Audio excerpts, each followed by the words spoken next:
Donc cette cathédrale a été construite, c'est écrit ici d'ailleurs, la première pierre a été posée en 1884. Et elle a été terminée, elle a été consacrée en 1911. Il a fallu du temps pour la construire et surtout il fallait de l'argent.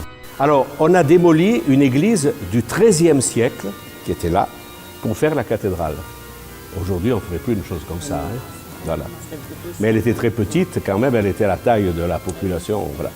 Alors on a quand même gardé les œuvres d'art qu'il y avait. Il y a des bréas en particulier, de très beaux bréas que je vais vous montrer en passant. Et on les a gardés en souvenir bien sûr de l'ancienne église et puis de la valeur que ça avait déjà à l'époque. Au XIXe siècle, ils avaient compris l'importance. Voilà. Alors ici, dans cette cathédrale, il y a enterré les princes, les princesses, les princes souverains uniquement. Et les évêques, bien sûr, sont enterrés ici. Voilà.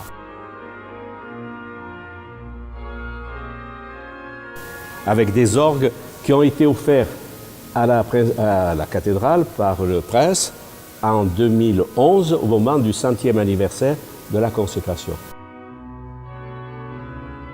Voilà. Alors on va faire un peu le tour. Ici, là, il y a la chapelle avec les reliques de Sainte Dévote. J'en dis un petit mot. Sainte Dévote est morte en 304-303 en Corse. Sa famille, d'après l'histoire, la légende, on ne sait pas comment on peut expliquer, elle est morte martyre pour sa foi chrétienne. C'était une grande persécution de l'empereur romain Dès. Et sa famille était originaire de Carthage en Tunisie. On a mis le corps sur une barque et le vent a été contraire. Il a mené la barque ici à Monaco où elle a été enterrée en bas près du port. Alors, il y a 3 ans, 4 ans, le curé de la cathédrale, sans m'en parler, a demandé au musée d'archéologie de Monaco d'étudier les reliques pour savoir ce que c'était.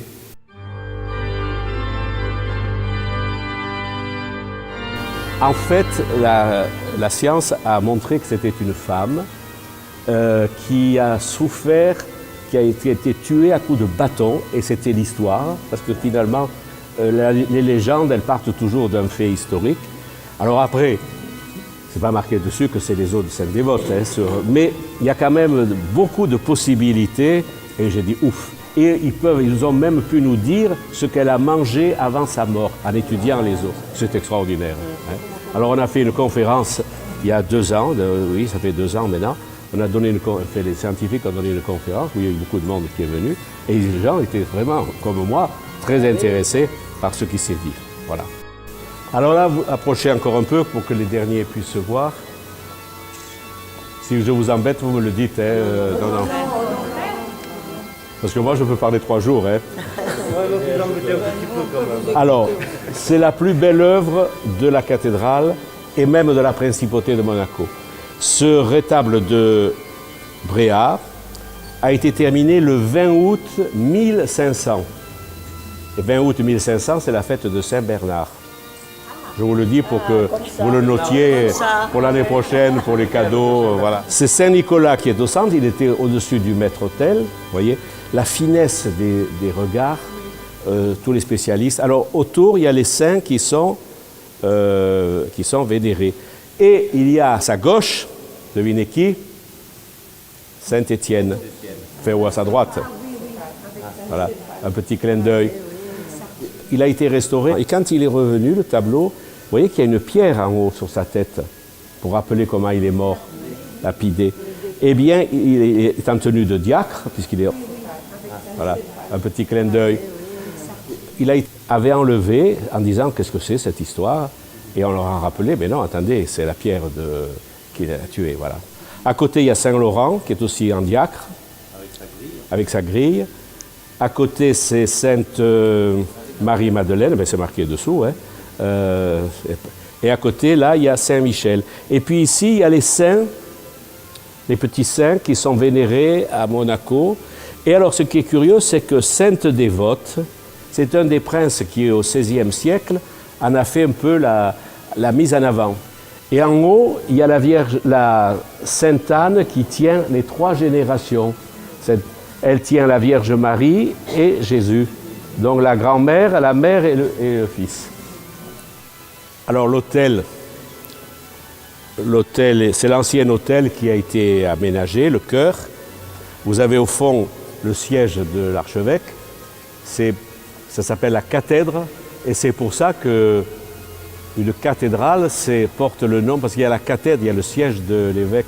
Et vous avez sur la droite la loge du prince quand il vient à la messe ici. Parce que comme c'est un prince catholique, il a droit d'être assis dans le cœur de l'église. Et alors la Vierge en haut, c'est une fresque, enfin pas une fresque, une mosaïque. Hein. C'est donc tout avec des petites pierres. C'est la Vierge Marie qui est entourée des apôtres et qui est montée au ciel avec les anges.